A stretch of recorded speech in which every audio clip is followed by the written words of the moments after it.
Hello and welcome to another update video about Bitcoin. Yeah, on the Bitcoin chart, we are tracking here this move to the upside still unchanged. I mean, I'm keeping an eye on the S&P 500 as well, which is pushing, which is in a very similar structure to Bitcoin at the moment, to be honest.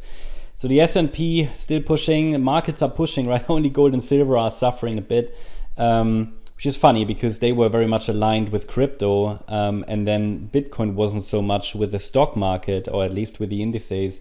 Now Bitcoin is back to correlating a little bit with the stock market indices, but you know, they are sometimes correlations come and go. They are not. Nobody's talking about that anymore. They used to talk about Bitcoin and the Nasdaq and how they were correlating. I think people have given up on that. I've always said they are coming and going. You can't use the stock market to predict crypto prices. You don't need a second chart. If you can analyze one chart, you don't need a second one to forecast it, or whatever, to analyze it really, because you get all the levels from just analyzing that one chart, right? Like Bitcoin, we have all the levels we need.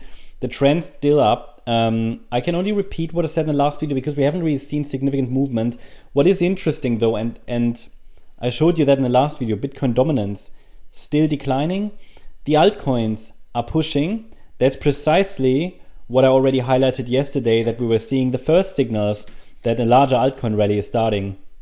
So you get these updates here on this channel, but also in writing in our gold membership, where you've got everything sort of in written down, because the videos, there's stuff you can easily miss things. But anyway, so Bitcoin is getting a little bit less interesting, I'd say, while we definitely see signals that the altcoins are starting to move. Even some of the dinosaur coins, right, like ADA. I mean, no disrespect, but some of these are starting to move. So like the old ones, the more established, the little bit dusty ones.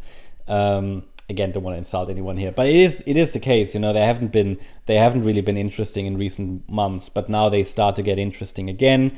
And feels a bit like the good old days. I did say that to some of to our team yesterday. We were starting to see some movement, so that's really interesting.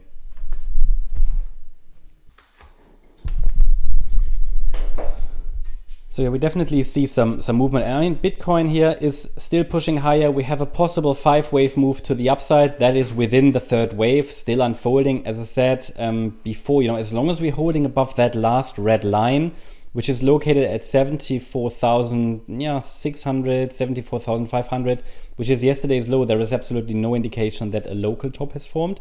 It's just grinding sideways at the moment, while some of the altcoins are pushing. So it's just grinding sideways. Would prefer at least one more high, maybe in wave C of 3, and don't get surprised, I call that here an ending diagonal. Many other options possible for labeling, but I think it gives us a good idea. What really matters is that as long as we're holding above that red line, there's not even a signal for a local top. So still looking for higher prices in the very short term, and 78,000 is the next upside target. I can see it go to 81k, absolutely, but it would need to first of all get to 78. If we see a break below that red line, well, that is when this support area will come into play. It hasn't changed since the previous video. It's still between 69,418 and 73,977, which is wave 4 support for the more directly bullish extension. Let's say the more directly bullish extension to the upside, which I presented to you in the previous video. There are two support levels for the bulls that really matter. The one is between 69,418 and 73,977, whereas even there, I would say if it's really a wave 4, it should hit sort of the middle at least, like 72,200 at least. The 23.6 fib level is very shallow. And then the other scenario is obviously the larger wave 4, which means if this breaks, then we're looking at the lower support area between 60,787 and 66,495, which is the larger wave 4. But for now, we haven't even got a signal that a local top is in, so might still grind a bit higher.